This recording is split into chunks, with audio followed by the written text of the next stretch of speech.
करुणा शर्मा पत्नी असल्याचा निर्वाळा कोर्टाने यावेळेस दिला असल्याचं बघायला मिळतंय। करुणा शर्मासह मुलीला मिळून 2 लाखांची पोटगी आता द्यावी लागणार असल्याचं देखील कळतंय। एकंदरीत आपण पाहतोय करुणा शर्मा या पत्नी असल्याचा निर्वाळा कोर्टाने दिलेला आहे। करुणा शर्मा यांनी खरं तर याचिका दाखल केलेली होती, त्यांनी तक्रार केलेली होती। त्या संदर्भात आता धनंजय मुंडे हे दोषी आढळले असल्याचं आपण पाहू शकतोय। मात्र घरगुती हिंसाचार प्रकरणी धनंजय मुंडे दोषी ठरल्यानं त्यांना 2 लाख रुपयांची पोटगी जी आहे ती आता द्यावी लागणार आहे। एकंदरीत आपण जर बघितलं तर गेल्या काही दिवसांपासून बीडमधील सरपंच हत्ये प्रकरणी देखील धनंजय मुंडे यांचं नाव जे आहे ते चर्चेत आहे, वारंवार समोर येत आहे, अनेक आरोप त्यांच्यावर केले जात आहे आणि असं असताना आता धनंजय मुंडे यांचा पाय आणखी खोलात रुतला असल्याचं आपण पाहतोय। कारण या संदर्भात आपण पाहतोय नेमके आदेश काय दिलेत ग्राफिक्सच्या माध्यमातून। घरगुती हिंसाचार केल्याचा करुणा मुंडे यांचा आरोप कोर्टाने मात्र मान्य केला। करुणा शर्मा पत्नी असल्याचा कौटुंबिक कोर्टाचा निर्वाळा। करुणा शर्मांना दरमहा 1,25,000ची पोटगी देण्याचे आदेश देण्यात आले।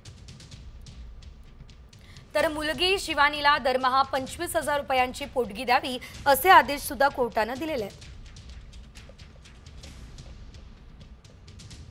तर धनंजय मुंडे यांनी कौटुंबिक हिंसाचार केल्याचा निर्वाळा देण्यात आलेला आहे।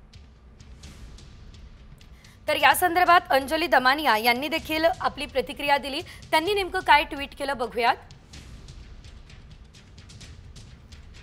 करुणा या धनंजय मुंडेंच्या पहिल्या पत्नी आहेत। त्यांना मारहाण झाली आहे आणि देखभाल खर्च देण्यात यावा असं देखील अंजली दमानिया म्हणताय।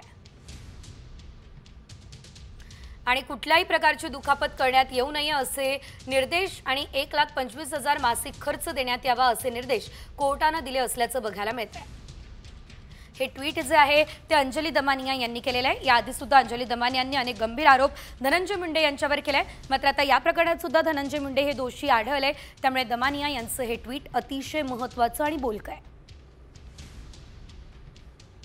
करुणा शर्मांसह मुलीला दर महिन्याला 2 लाखांची पोटगी आता द्यावी लागणार आहे, ज्यामध्ये 25,000 रुपये हे मुलीसाठी असणार आहे, तर उर्वरित रक्कम जी आहे ती करुणा शर्मा यांना देणं बंधनकारक करण्यात आलेलं आहे। एकंदरीत आपण जर बघितलं तर घरगुती हिंसाचार प्रकरणी ही कारवाई जी ती करण्यात आलेली आहे। करुणा शर्मा यांचं जे काही म्हणणं होतं ते कोर्टाने मान्य केलंय आणि घरगुती हिंसाचार प्रकरणी धनंजय मुंडे यांना यावेळेस दोषी सुद्धा ठरवण्यात आलेलं आहे। याआधी आपण पाहिलं होतं अनेक वर्षांपासून हा जो खटला आहे तो प्रलंबित होता। करुणा शर्मा यांनी धनंजय मुंडे यांच्या संदर्भात तक्रार दाखल केलेली होती, याचिका दाखल केलेली होती आणि आता थेट कोर्टाने आपला निकाल जो आहे तो दिलेला आहे। करुणा शर्मा यांना पोटगी देण्याचे आदेश जे आहेत ते आता कोर्टाने दिलेले आहेत, त्यामुळे धनंजय मुंडे यांचा पाय जो आहे तो आणखी खोलात रुतला असल्याचं देखील आपल्याला बघायला मिळालेलं आहे।